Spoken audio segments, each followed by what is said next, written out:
Hello there, how are you? I like you guys over there. We invite you today to sit in this theater, which is still in the state of its last production. And we're not in a sterile lecture hall. We are facing each other, and we hope to use this space tonight to experiment with a collaboration of the arts, colleges, of people, departments, and of topics. Welcome to the Liberal Arts Summit.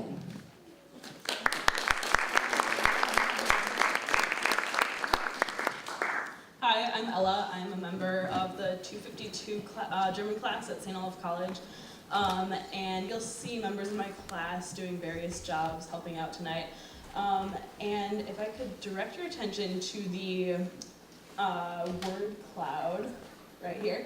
If you haven't already taken part in this, you can just text Seth Peabody 056 to 37607, and we want you to come up with a word that you think best describes the liberal arts experience.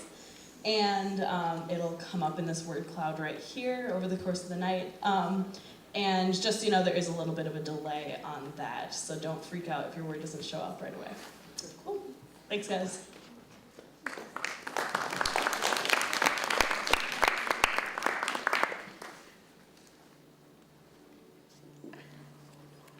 Die Liberal Arts oder allgemeine Ausbildung ist ein Bildungsideal für die Hochschulstudentin. Es ergibt eine Vorbereitung auf das Leben in der zukünftigen Welt und sie ist ausführlich. Es ist ein Studium, das den Studenten andere Perspektiven aufzeigt und Problemlösungsfähigkeiten verbessert. Heute ist unsere Welt globaler.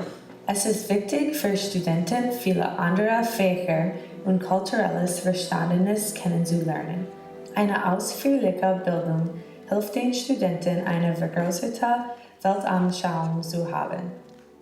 Ein Beispiel für ein integratives Thema dieses Kurses ist die Tanzkultur in den deutschsprachigen Ländern.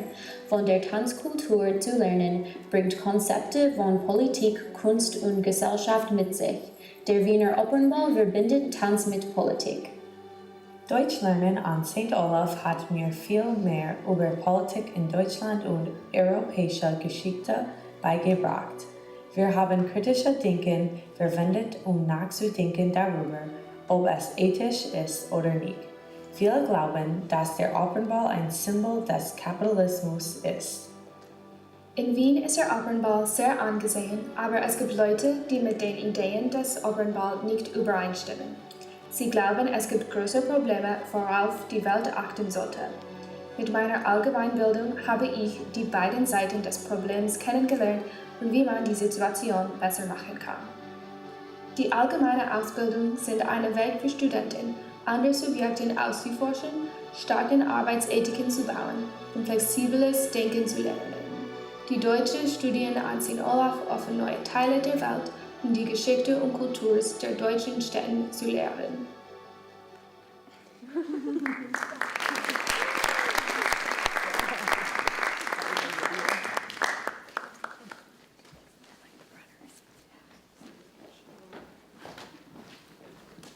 Hi, I'm Libby. And I'm Hill.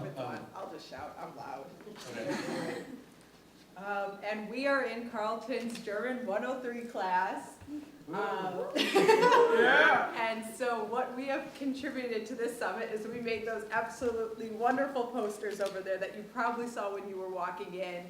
And I think that making the posters in class and kind of also when learning the language, we also learn about the culture and kind of the different aspects of Germany, and not just, we don't just sit in the class and learn, here's German grammar, here's a quiz. You know, you learn more than that. And I think that is a really important part of a liberal education here at Carleton.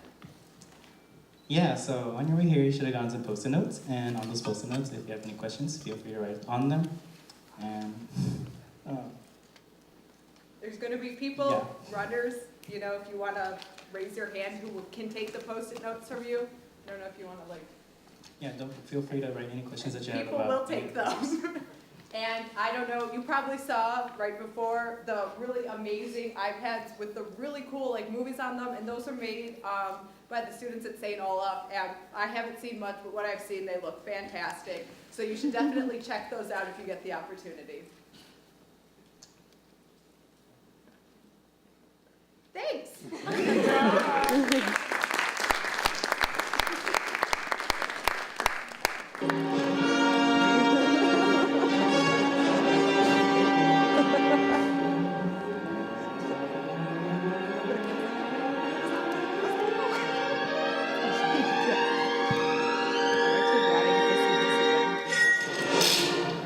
Wow, das ist toll. So was fast hier. Ja, das stimmt. Und die Schule ist fast fertig. Lassen Sie uns beide sagen, was uns in diesem Jahr am meisten gefallen hat. Bei 3. 1, 2, 3. Deutsche Klasse. Ja, so eine tolle Zeit hatten wir in dieser Klasse. Wir haben so viel gelernt. Komm herein. Habe ich euch über die Deutschkurse reden hören? Oh, hallo Ben. Ja, du hast. Komm her und rede mit uns. Ich liebe Deutsch. Ich fühle mich nach dem Kurs mehr mit der Außenwelt. Du hast so recht. Im Zeitalter des Internets und der sozialen Medien ist es so wichtig, fremde Kulturen zu verstehen. Und dank der Liberalität, die wir heute haben, hatten wir die Möglichkeit, statt in Deutschland und anderen deutschsprachigen Ländern zu studieren. Erinnert ihr euch, als wir von Wien gelernt haben? Sicher, dort hat Mozart die meisten seiner Werke komponiert. Vergessen Sie nicht den Vater der Psychologie, Sigmund Freud. Er war in Wien geboren. Sie können sogar ein Museum über sein Leben und seine Arbeit besuchen. Ja, die Stadt ist reich mit Kultur und Geschichte. Ich würde gerne dorthin reisen. Ohne diese Klasse hatte ich nie Volontoren wie Goethe erfahren. Jetzt verbringe ich meine Freizeit mit diesen Büchern. Und ich bin sicher, dass die Klasse dir ein besseres Verständnis des Kontexts gegeben hat. Das ist so cool. Obwohl der Unterricht vorbei ist, möchte ich meine deutsche Ausbildung fortsetzen, indem ich Stücke, Musikals und Opern auf Deutsch besuche. Und ich auch. Ich plane nächsten Winter nach Hamburg zu reisen. Du wirst dein Deutsch dort wirklich benutzen. Ich habe Hunger. Wollt ihr Döner bekommen? Ja, gerne. Ja, bitte. Los geht's!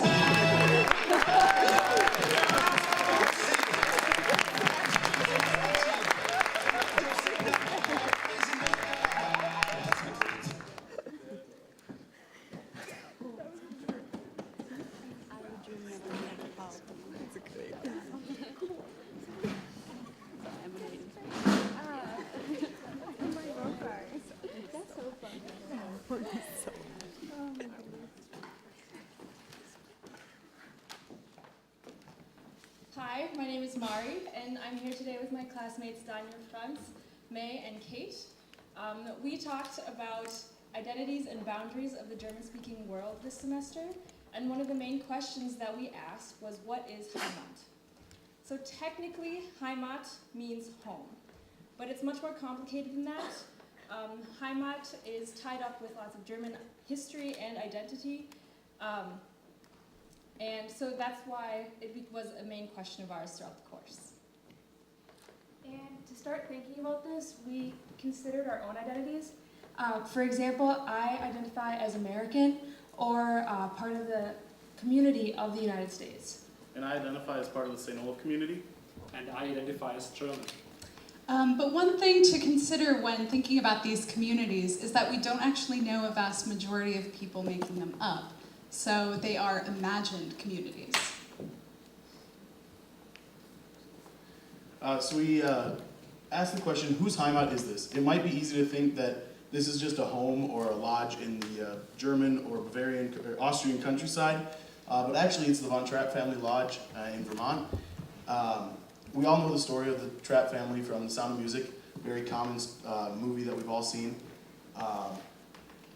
This lodge was created by them, excuse me, to kind of create a second Heimat as they fled from Austria.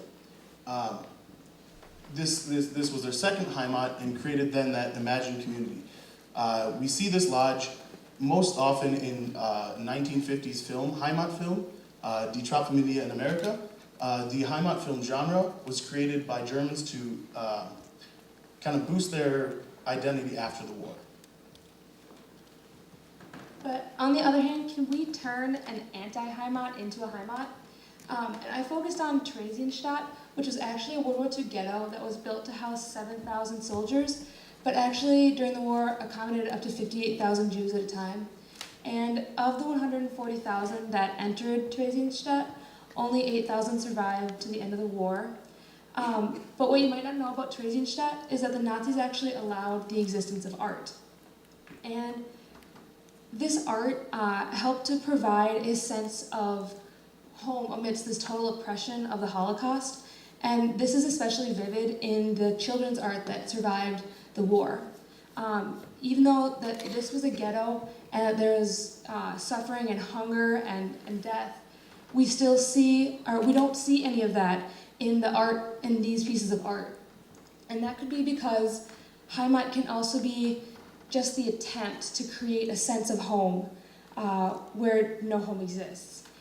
And whether it be, these aren't very clear on this screen, but a picture of two girls holding hands in a field of flowers. And this one is of a room with a bouquet of flowers on the table and lots of bright colors. Or this last one being a group of people holding hands. This art really just provided an extra sense of home in the midst of this total oppression in a very anti-Heimat place. All right, so jumping a bit forward in time, going deeper into our theme of identities and borders, our class often explored the effect of the current day mass migration on the imagined communities of the German-speaking world, leading us to analyze new cultural identities, relationships, and hybridity. In the introduction to one of our class readings, The Location of Culture, Homi Bhabha demands that as members of society, we should try to understand cultural differences as based on hybridities created in moments of in-between time and space, spanning different cultures. Instead of classifying people based on traits attributed to ethnic groups, one can actually change and develop through experience. These encounters form relationships between cultures as well as relationships in private spheres. So focusing on this concept, hybridities of identities, and how one instance presents itself in current day German-speaking world, I looked at two films from one of the most well-known German directors, Fadia Keen. His body of work includes many films focusing on the effects of displacement, migration, and belonging. He often shows the competing forces of Germany and Turkey, two distinct intersecting worlds, showing their resistances and collisions as well as affinities.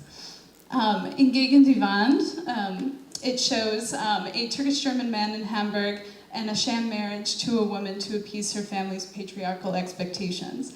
The clashes in this movie address the taxing situation that some German Turks face today. The hybridization creates difficulty for complete cultural integration. After she flees Istanbul, her diasporic homeland, she realizes she's too Western to fit in and leaves years later to live a traditional Turkish life, commodifying this emotional labor for Western audiences. On the other hand, Akin depicted a much softer display of hybridity in the film Auf der anderen Seite. Although the film is structured around two deaths, the following encounters of three separate pairs of characters cause them to be estranged and separated with each other, but cared for and taken in by one another. It emphasizes how inextricably connected the larger narrative of German and Turkish life has become, and how much the bumps on screen are now fundamental to the evolving identity of both cultures. So this shows that cultural identity and hybridity will happen no matter the reaction. What we must learn is what we learn about the world and ourselves. So Willkommen auf Deutsch is a documentary made in 2015 by Carsten Rau and Hauke Wendler, and it focuses on two northern German towns and their reactions to an influx of asylum seekers. So the Germans protest the integration of 53 asylum seekers into their community. They are cautious due to stereotypes, and they think that the refugees are dangerous and that they will threaten their sense of security and way of life. However, they are looking at the refugees as an anonymous number, 53 people as an abstract sum. So to counter this idea, the film focuses on individual families. Families that aren't too different from the German families in the German cities or towns. Families that are searching for a sense of belonging, a sense of security. That feeling of Heimat that is already felt by Germans in their hometown. So the film uses repeating nature imagery to further build upon the sense of Heimat shaped by German Heimat films, as Franz has already mentioned, showing that the Heimat ideas still apply today. There's a stark contrast in between the German towns and the temporary housing of the asylum seekers, and this illustrates the tension felt by the communities. So the film shows the fears and the tensions felt in the town, but it also offers solutions. Through a narrative that focuses on individual families and not anonymous sums, and imagery that depicts the differences of having a Heimat and searching for a Heimat, the film suggests ways in which the town might build an inclusive community in the face of change. Yeah, and those tensions are not only visible in those small towns, but also in all of Germany. The so-called refugee crisis gave rise to a nationalistic and patriotic movement in Germany that didn't welcome refugees at all. On the other hand, many Germans actually welcomed refugees in their country. And all of those refugees, they've come to Germany in the past years looking for a new place to live, a new Heimat. However, they all came with their old identities they brought from their old countries. So, and as I already mentioned, some of the Germans were ready to share their Heimat with the refugees to give them a new place to live. But another part of the Germans was afraid actually of losing the place they call Heimat. So the big challenge is now, how can we find a solution that the native Germans and the refugees can live peaceful and in harmony? And German Caritas Initiative started a campaign in 2017 called Zusammen sind wir Heimat, which translates in Together We're Home, to find solutions for those challenges. And in the context of the refugee crisis, they tried to bring together Germans and refugees. And as you can see in those pictures here, they actually were successful in bringing together Germans and refugees. And now maybe those pictures come across as a cliche of Heimat film pictures. Their message, nevertheless, is powerful. So those pictures actually can start conversation that leads to find a shared Heimat of Germans and refugees. And also it can help to create a shared common identity so that they can live in a united community in Germany. All right. So as a final thought, we considered these topics of the semester in regard to the theme of tonight's event. How are these topics enhanced by the liberal arts, and what else are we gaining by them? So the liberal arts is a way for us to study in-depth, complex ideas like Heimat. Liberal arts provides a wide-angle lens that allows us to focus in on a really complex issue. Liberal arts help us understand difference so that we can create an inclusive community. And we need all of those different perspectives to face today's complex challenges. All right, that's our presentation. Thank you.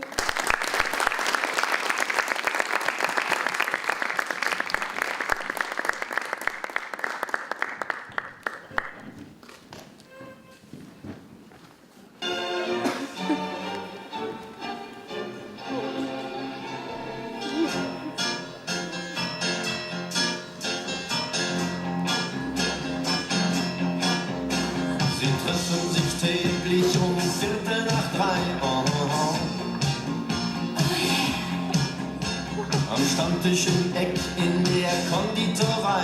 Oh, oh, oh. Hallo, Sie hören KSTO an. Heute haben wir eine Diskussion über den Wert von der Allgemeinbildung. Bitte anrufen, wenn Sie etwas beizutragen haben. Zuerst haben wir ein aktueller Uni-Student. Hallo, ich bin Hauptstudent und ich wollte Allgemeinbildung, denn ich will mich in einer vielfältigen Gemeinschaft vertiefen. Ich möchte mich auch auf Fächer in den Geisteswissenschaften und Sozialwissenschaften konzentrieren. Ich denke, dass die Allgemeinbildung, Selbstentwicklung, Communication und Zusammenarbeit mit anderen Sichtweisen fordert. Und man kann sinnvolle Berufe ausprobieren gegenüber einer staatlichen Uni, die sich eher auf eine Karriere als auf einen Beruf und die Berufung konzentriert. Vielen Dank für Ihren wunderschönen Beitrag.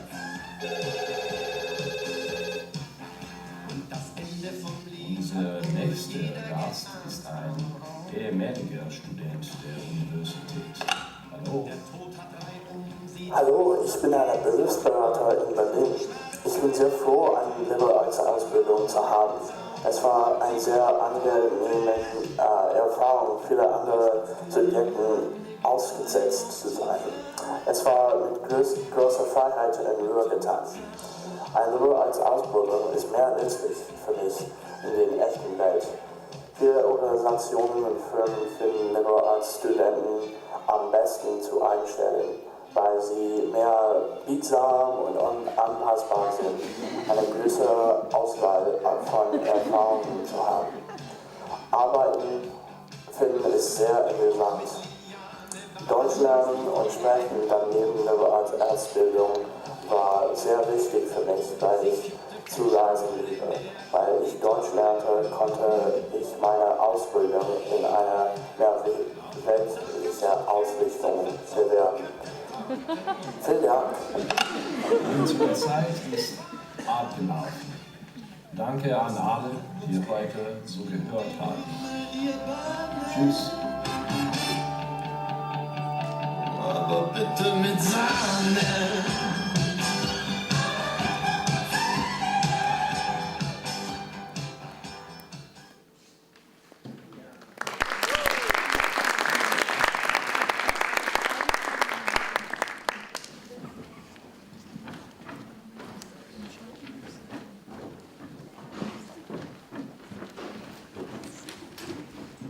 So hello, my name is Alexa. I'm part of Juliana's German 221 class, Repress, Express Yourself.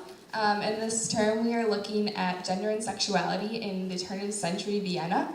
And we're also looking at liberal arts education. So we're applying those things in Vienna and also looking at them today. And our first assignment was to interview people on campus about gender and sexuality and the liberal arts education. So our following interactive games will be part of those interviews that we had earlier in this term. So if everyone could take out their phones, that would be greatly appreciated, so that you can participate in the polls that we have for each of our questions.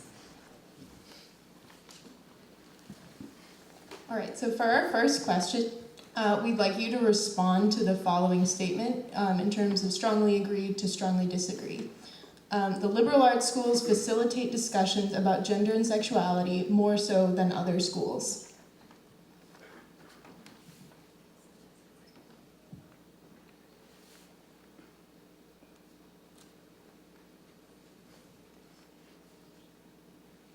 All right, so pretty clearly, pretty much everyone in the room agrees with this statement. So let's move on to our second question. How often do you discuss issues of gender and sexuality on campus? This could be in the classroom with your friends, really in any context.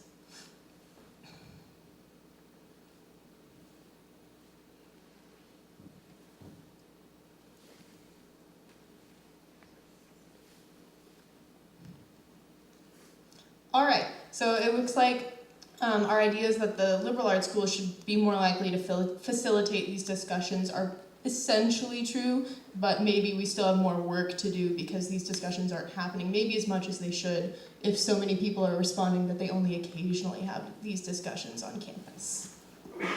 So something that I looked at in my interviews was I asked different people from different backgrounds. So like people from New Zealand, from India, and some people on Carleton's campus, like what their thoughts were on gender and sexuality and like how often they talk about it. And what I learned was that I think it really depends on the background, how much you talk about it. I know that my friend who was in India said that it's not something you talk about, but at Carleton, he goes to Carleton, and he said that it's talked about really often here. So I think that that's something about liberal arts, is that it just encourages those kinds of discussions.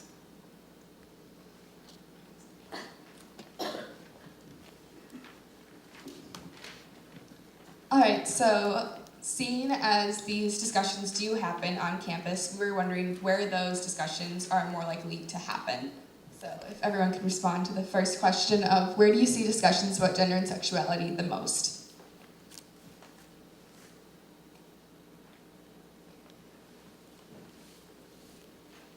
So it looks definitely that the majority of the discussions are happening with friends. One of the things that I looked at in my interview is where these discussions happen, and actually the people that I interviewed tend to find that those discussions happened in classrooms or at liberal arts colleges because they felt that at a smaller space that their voices would be heard.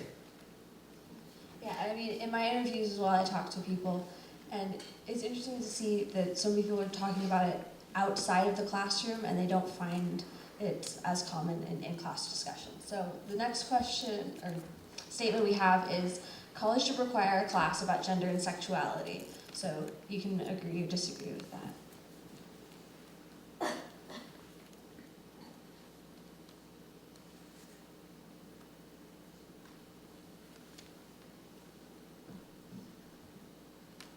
Okay, so it looks pretty mixed. Looks like more people are disagreeing than agreeing. So the next question then is, have you voluntarily taken a class about gender and sexuality at your college?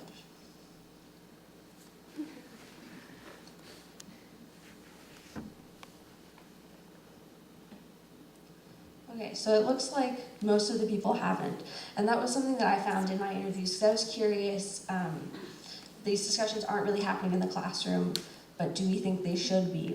We also talked about in our class if we thought it was necessary to have a required class, because the people who should be learning more about gender and sexuality aren't going to be the people who voluntarily take a class about it.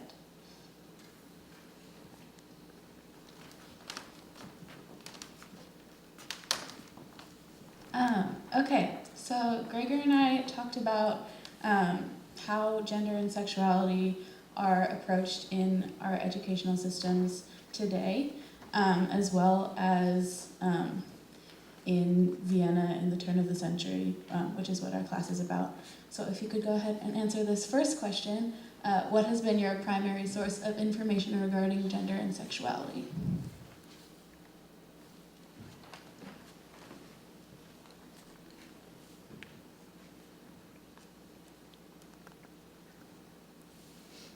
Okay, it looks like most people got a lot of their information from the internet or from peers and discussing with their friends, but not so much from school.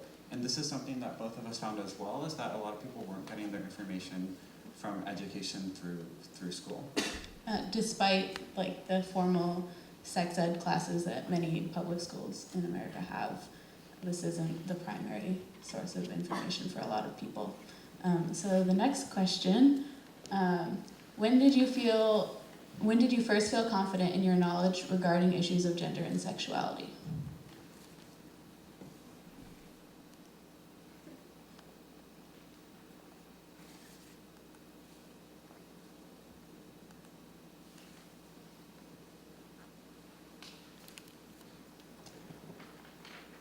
So we see a lot of people responding high school, some college, but it's still a good percentage of us say not yet.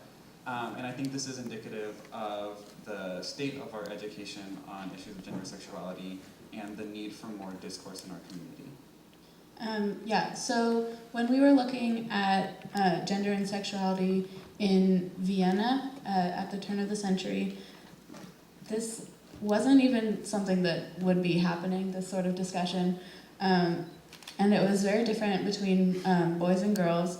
For boys, even though they had education, such topics were very shameful, and you just didn't talk about it. If you did talk about it, you talked about it with your friends, and not in schools. But for girls, there was almost no discussion of issues of sex, and it was kind of kept very quiet, and they probably would not talk about it much amongst themselves. And the consequences of this lack of information often resulted in very dire consequences. We analyzed the play Spring's Awakening by Frank Wedekind, and because of these issues of misinformation, this results in the tragic death of 2 school kids. Mm-hmm.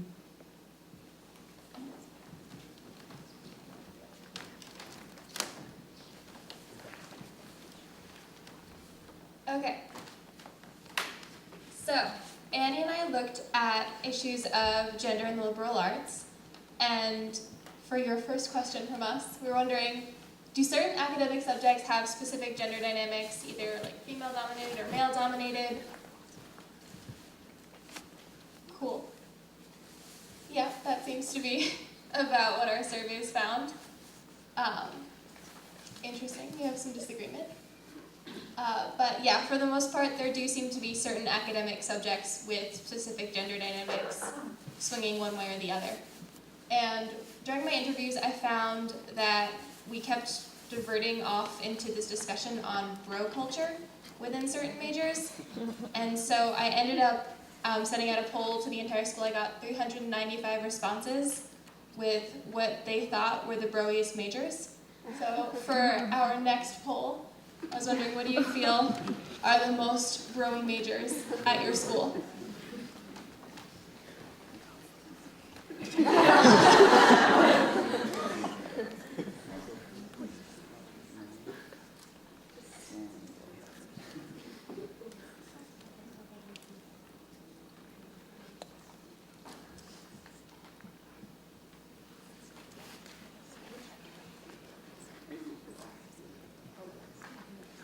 And if you submit more than one, it will change your vote. That's very consistent with what this survey turned out. So we can see the results of that. Yeah. So we had 363 students respond econ, 334 political science, 163 CS, and then geo, cams, philosophy, math, all the way down the line. So this was a very interesting survey. I also got some anecdotes as responses, a lot of which described mansplaining and manspreading. But one of my favorites was just the comment, we have this building, Willis, where most of the political science, and I think some econ classes take place. And the comment was just, the baseball team's schedule is posted in Willis. So there's definitely a connection between sports teams and bro culture. Listen to Annie. Yeah, so I wanted to look at how sort of the social interactions between males and females were felt both socially and then within the classroom, as liberal arts colleges are usually all residential and also pretty self-selecting in who attends them. So in my interviews, I spoke with 3 females and 1 male, and I was asking just sort of questions about how they perceive gender dynamics outside the classroom, and then how those translated to inside the classroom, and if they thought academically we could sort of change those interactions, because a lot of those interactions that they perceived were negative, sort of, which relates back to Emma's survey. So a lot of the comments that I heard were sort of that there are gender disparities felt at Carleton. However, the male population, at least in the opinions of the people I interviewed, didn't really want to take that blame onto themselves, so they would acknowledge it, they felt, but they didn't think that they were at the root of the cause, which is sort of an interesting little paradox. And then when I spoke to them about these issues, how they saw them in the classroom, a lot of people sort of felt similar to what Emma was talking about, that there are issues with men sort of taking over classroom discussions, repeating what females said, not really giving the women the credit that my interviewees thought that they deserved in a lot of their responses. which was interesting to hear that because of that, they didn't think that academic discussions could change that. And this sort of brings up another interesting paradox where we have, if professors want to change these attitudes, they then have to sort of relearn these things for themselves because they are products of this same sort of classroom in which we have males being allowed to sort of overpower oftentimes. However, if we look to our readings from the turn of the century Vienna, we see that at that time there's a lot of sort of repression, similar to what Gregor and Melissa talked about in these classrooms. So students weren't really allowed to explore or ask questions, but these teachers at that time were able to overcome these sort of difficulties. So there is still hope for our future at Carleton, and probably St. Olaf has similar problems as well. So that is the end of our presentation. Thank you.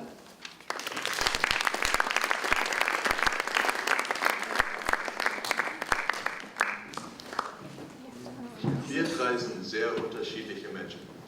Wir studieren Informatik, Wirtschaft, Chemie, Biologie und natürlich Deutsch.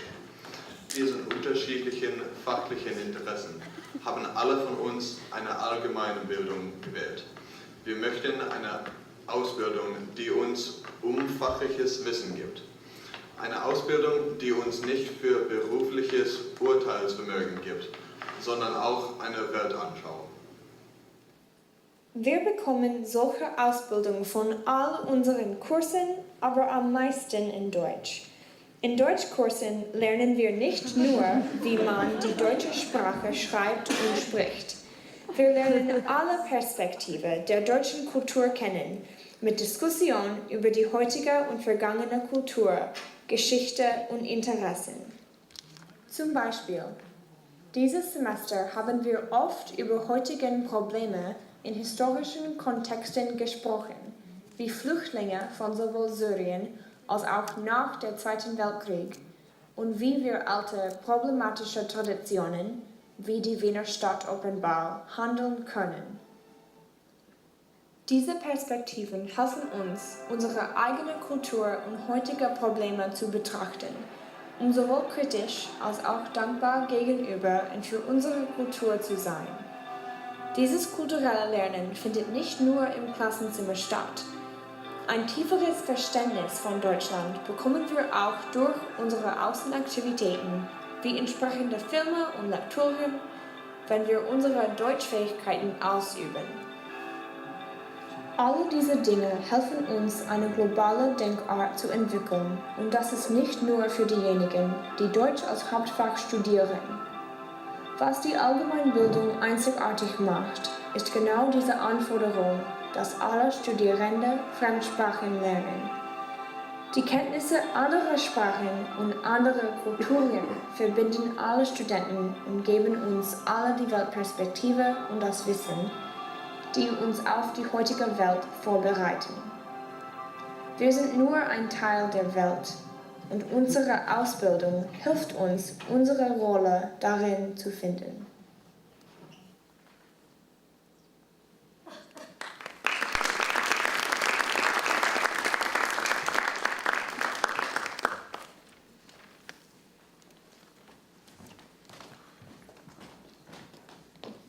Okay, so if I could ask all of the 252s to come up.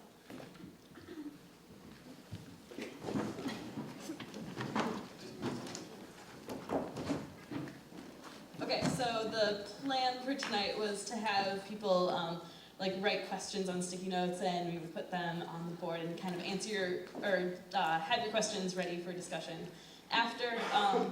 And we actually invite you to continue to put questions up on the board when we leave for more discussion time and pizza. But Will's gonna start this off. I'd just like to thank all our presenters. If you could give them another round of applause, please.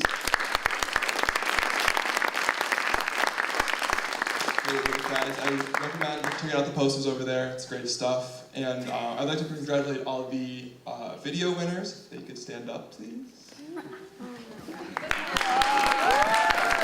video winners, you have their videos. Really great stuff. And now we're gonna put it out to post-its. Okay, so as a class, we actually ended up coming up with questions that we thought related to this topic as well. So we have the question, what makes liberal arts education worth the high cost? If the liberal arts are so good for individuals and the world, should that education not be more accessible? And then we're wondering, what role does identity, gender, sexuality, nationality, race, etc. play in a liberal arts education? And what has been your personal experience in a liberal arts education? Is it / should it be the same for everyone? So, Dana? Okay, so at the beginning we had the word cloud of what one word do you think of when you think about liberal arts. And now that we've gone through this colloquium, we invite you to do this again. Maybe your answer has changed, maybe it hasn't. But let's redo this exercise and see what word comes to mind when we think of liberal arts.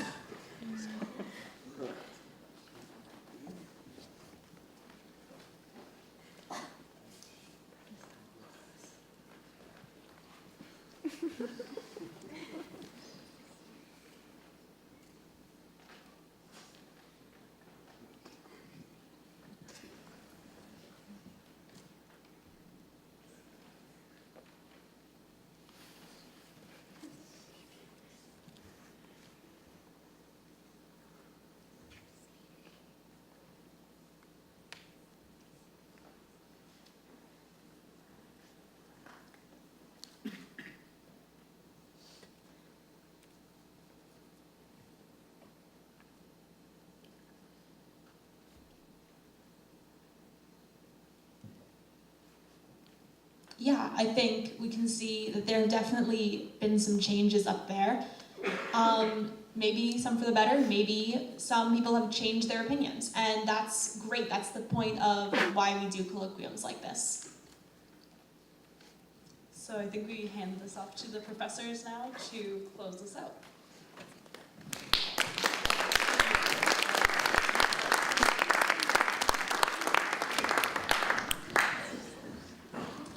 Hello everyone, I am Professor Amanda Randall from the German department at St. Olaf.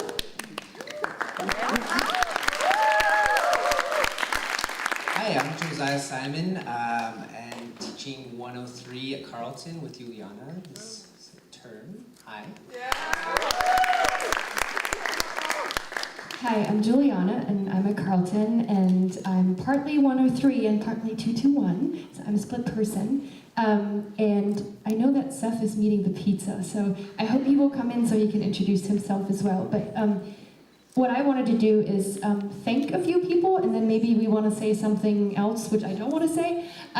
So first of all, I want to thank the Broadening the Bridge grant, because there was some money connected with it, and there was also some planning connected with it. So Carleton and St. Olaf have this initiative to bring us closer, even though there is this river in between and we hate walking up the hills, but we should do that more. So thanks to them. And also thanks to, please, you guys turn around, clap for Jeff Bartlett, who is like in that box in there.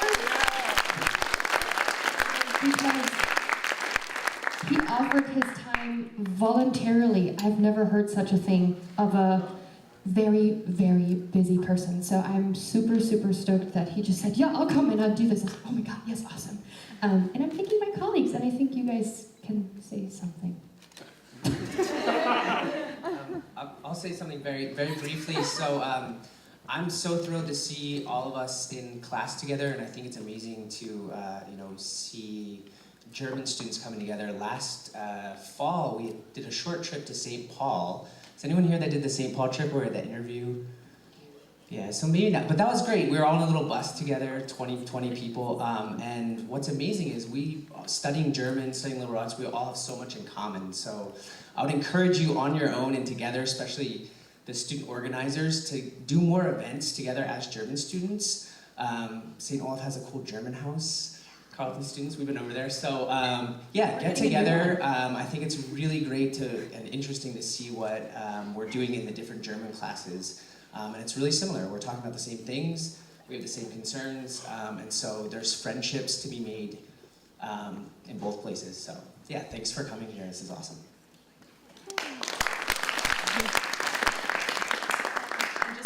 Is this on? It is on. Okay. Just a short spot. Next to Jeff, I want to make sure we acknowledge, because they didn't make it to the stage, two more of our 252 students, Ellie and Katie. They're waving to us from back there. They're helping and doing whatever they were asked to do.